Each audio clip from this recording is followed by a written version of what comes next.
স্বাগতম নতুন একটি ভিডিওতে। তো আজকে আমরা মূলত দেখব ইনক্রিমেন্ট এবং ডিক্রিমেন্ট অপারেটর ইন পিএইচপি। তো ইনক্রিমেন্ট এবং ডিক্রিমেন্ট অপারেটর আছে হলো চারটা, তো মূলত দুইটা। তো এর মধ্যে আবার একটু ভাগ আছে, একটা হচ্ছে পোস্ট ইনক্রিমেন্ট আর একটা হচ্ছে প্রি ইনক্রিমেন্ট। তো এই যে আপনারা দেখতে পাচ্ছেন এখানে চারটা আমি লিখে রেখেছি ইতিমধ্যে কমেন্ট আউট করে। তো এটা হচ্ছে মূলত পোস্ট ইনক্রিমেন্ট, আর এই যে সামনের দিকে যে দুইটা প্লাস প্লাস এটা হচ্ছে প্রি ইনক্রিমেন্ট। দুইটারই সেম কাজ, বাট একটু তফাৎ রয়েছে। তো চলুন আমরা একটু দেখি কি তফাৎ সেটা। তো সবার প্রথমে মনে করুন এক্স নামে একটা ভেরিয়েবল নিলাম, এটার মধ্যে 10 একটা ভ্যালু দিলাম।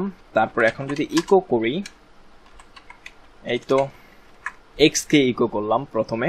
তো চলুন দেখি আউটপুট 10, খুব স্বাভাবিক। তো এখন আমরা চাচ্ছি যে এই 10 কে ইনক্রিমেন্ট করতে। তো ইনক্রিমেন্ট করার জন্য ইনক্রিমেন্ট যে অপারেটর রয়েছে আমরা পোস্ট ইনক্রিমেন্ট দিয়ে প্রথমে দেখি। তো এখানে এটাকে প্লাস প্লাস করে দিলাম এবং এটাকে রিলোড করি। ওমা, কিছুই তো হলো না।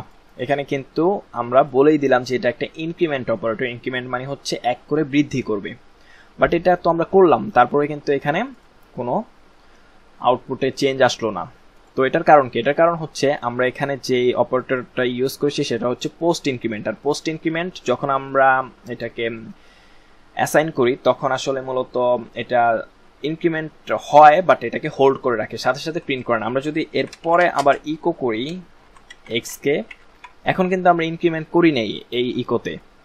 এখন যদি আমরা এটাকে রিলোড করি তাহলে দেখুন এখানে কিন্তু আমাদের যে বর্ধিত যে ভ্যালুটা আছে সেটা কিন্তু চলে এসেছে। তার মানে বোঝা গেল যে আমরা সাথে সাথে কল করার সময় পোস্ট ইনক্রিমেন্টটা আসলে এটা এক্সিকিউট হয় না, এটার পরে এক্সিকিউট হয়। বাট আমরা যদি এখন ঠিক উল্টা কাজটা করি, মানে প্লাস প্লাস দিই, প্রি ইনক্রিমেন্টটা কল করি এবং এখন যদি আমরা এটাকে রিলোড করি তাহলে দেখুন এটা কিন্তু প্রথমেই এলিভেন্ট হয়ে গেছে, মানে এক বৃদ্ধি করে ইনক্রিমেন্ট হয়ে গিয়েছে। তার মানে কি বোঝা গেল যে পোস্ট ইনক্রিমেন্টটা হোল্ড করে রাখে আর প্রি ইনক্রিমেন্টটা সাথে সাথে কল করার আউটপুট দেখিয়ে দেয় বা এটা ইনক্রিমেন্ট হয়ে যায়।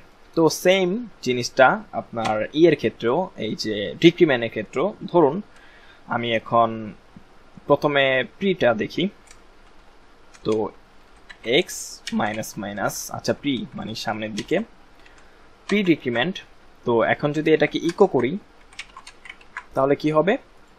সরাসরি 9 হয়ে যাবে, কারণ এটা হচ্ছে প্রি ইনক্রিমেন্ট, সরি ডিক্রিমেন্ট। তো আমরা যদি এখন এটাকে পোস্ট করে দেই তাহলে সেম জিনিস, এটাকে হোল্ড করে রাখবে, 10ই থাকবে। বাট আমরা যদি পরবর্তীতে এটাকে কল করি এক্স দিয়ে এবং রিলোড করি, দেখুন এটা কিন্তু 9 চলে এসেছে। আমরা চাইলে এখানে একটা বিআর ট্যাগ দিয়ে নিচে নিচে দিয়ে দিতে পারতাম, বিআর। ওকে, ঠিক আছে। আসলে আচ্ছা, এখানে ইকো দিতে হবে, কারণ হলো আমরা তো পিএইচপি তে কাজ করতেছি। এই তো এটা কিন্তু নিচে নিচে চলে আসলো।